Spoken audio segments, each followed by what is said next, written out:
Évangile de Jésus-Christ selon saint Luc, chapitre 1, versets 26 à 38. Au 6e mois d'Élisabeth, l'ange Gabriel fut envoyé par Dieu dans une ville de Galilée appelée Nazareth, à une jeune fille vierge accordée en mariage à un homme de la maison de David appelé Joseph. Et le nom de la jeune fille était Marie. L'ange entra chez elle et dit : « Je te salue, comblée de grâce, le Seigneur est avec toi. » À cette parole, elle fut toute bouleversée et elle se demandait ce que pouvait signifier cette salutation.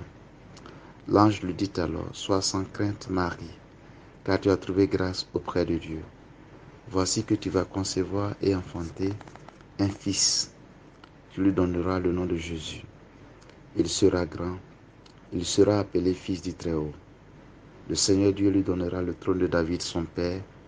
Il régnera pour toujours sur la maison de Jacob, et son règne n'aura pas de fin. » Marie dit à l'ange : « Comment cela va-t-il se faire, puisque je ne connais pas d'homme ? » L'ange lui répond : « L'Esprit Saint viendra sur toi, et la puissance du Très-Haut te prendra sur son homme.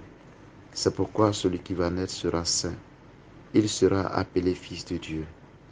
Or, voici que dans sa vieillesse, Élisabeth, ta parente, a conçu elle aussi un fils, et en est à son 6e mois, alors qu'on l'appelait la femme stérile, car rien n'est impossible à Dieu. Marie dit alors : « Voici la servante du Seigneur, que tout m'advienne selon ta parole. » Alors l'ange la quitta.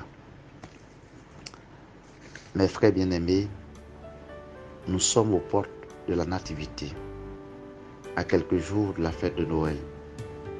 Et l'Église nous donne d'entendre à nouveau le récit de l'Annonciation. Dieu, à travers l'ange Gabriel, sollicite Marie en vue de l'incarnation de son Fils. Marie répond oui à cette sollicitude de Dieu.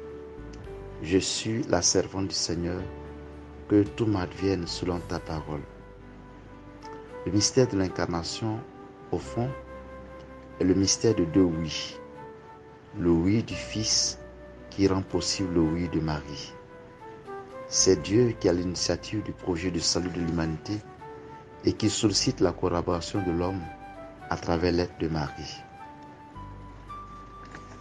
Remarquez avec moi que Marie vous répond oui, un oui qui engage sa vie, qui la rend dépendante totalement de Dieu. « Je suis la servante du Seigneur, que tout m'advienne selon ta parole. » Ce oui de Marie appelle notre oui. Tout au long de cette journée, puissions-nous répondre oui, à la fois aux sollicitations de Dieu et celles de nos frères. Oui donc à la prière, oui à l'amour, oui au pardon, oui à la solidarité et au partage. Apprécions donc cette disponibilité intérieure de Marie en se rendant toute disponible à Dieu. La manière dont Marie accepte ce service divin de sa maternité auprès de son Fils doit nous éclairer sur l'attitude que Dieu réclame de nous dans tel ou tel service qu'il nous ordonne. Notre fiat, notre oui de serviteur doit être obéissance, fidèle, généreux, disponibilité totale. Autrement, nous ne serons plus de vrais serviteurs. Nous nous accaparerons les trésors de Dieu et nous empêcherons Dieu de nous les communiquer. Puissions-nous vivre à l'image de Marie, dans une disponibilité totale au projet de Dieu et aux sollicitations de nos frères. Et moi, je vous bénis au nom du Père et du Fils et du Saint-Esprit.